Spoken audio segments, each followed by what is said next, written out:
என்ன எல்லாரும் கேவலம் பேசுறாங்களா? ஒரு காலத்துல எல்லார் வீட்லயும் நாட்டு சக்கரை இருந்துச்சு.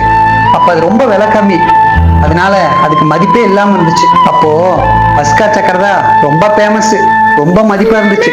அஸ்கா சக்கரை வாங்கினா ரொம்ப பெருமையா நினைச்சாங்க. ஆனா இன்னைக்கு கடையில கூட நாட்டு சக்கரை டீ குடிக்கிறது தான் ரொம்ப பெருமையா நினைக்கிறாங்க. அதே மாதிரிதான் நான் நேசிக்கிற விவசாயத்தையும் உடனே எல்லாரும் தேடுவாங்க. ஆனா இப்ப விவசாயம் ரொம்ப தூரம் போயிருக்கு. கார்த்தி சார், நாளைக்கே என் தோட்டத்தை உங்களுக்கு கொடுத்துட்றேன். காலங்காலமா எங்க எல்லாரையும் காப்பாத்தின தோட்டம் சார் அது. அங்க இருக்கிற ஒவ்வொரு மரமும் என் கூட பேசும் சார். என் சூழ்நிலை இப்ப அதை வைக்க வேண்டியதா போச்சு. ஆனா கடவுளா பார்த்துதான் உங்களை எங்கிட்ட அனுப்பிச்சிருக்கா. கண்டிப்பா எங்க வயல பத்திரமா பாத்துக்குவீங்கன்னு எனக்கு நம்பிக்கை இருக்கு சார்.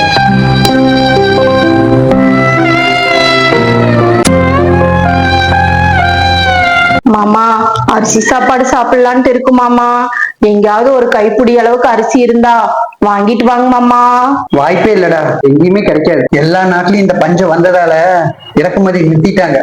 அதனாலதான் நம்ம எல்லாம் ஒருவேளை சாப்பாடுதான் சாப்பிடணும்னு அரசு உத்தரவு போட்டிருக்கு. இன்னைக்கு கூட பசியில லட்சமா மக்கள் செத்துக்கிட்டு தான் இருக்காங்க. இனிமேலே நம்ம மாத்திரை தான் சாப்பிட்டாகணும். வேற வழியே இல்லையா மாமா?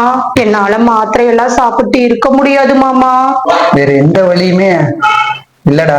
ஏண்டா இப்படி எல்லாம் நடக்குன்னு தெரிஞ்சிருந்தா நீ அந்த சதியே பண்ணிருக்க மாட்டேல.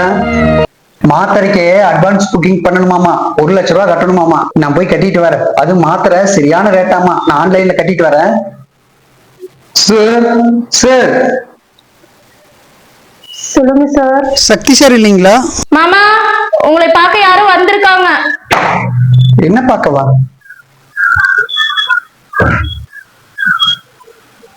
சார் நீங்க? சார் நான் யாருன்னு தெரியுதுங்களா? இல்லைங்களே.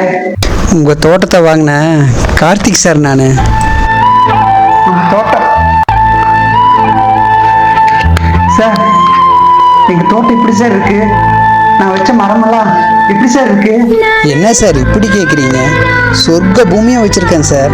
அந்த ஊர்லேயே நீங்கள் கொடுத்த தோட்டம் மட்டும்தான் சார் இருக்கு. மற்ற எல்லாருமே ஃப்ளாட் போட்டு வித்துட்டாங்க சார். ரொம்ப சந்தோஷம் சார். மாமா, 2 பிடி அரிசி கேளுங்க மாமா உங்ககிட்ட. சும்மா இருக்கு, போய் கேட்கலாமா? 2 பொடி அரிசி இல்லை மேடம், நீங்கள் கொடுத்த 2 ஏக்கரையும் உங்களுக்கே கொடுக்கலான்னு வந்திருக்கேன்.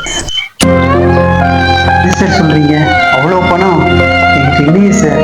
சார் நீங்கள் எந்த சூழ்நிலையில் எனக்கு கொடுத்தீங்கன்னு எனக்கு நல்லா தெரியும்.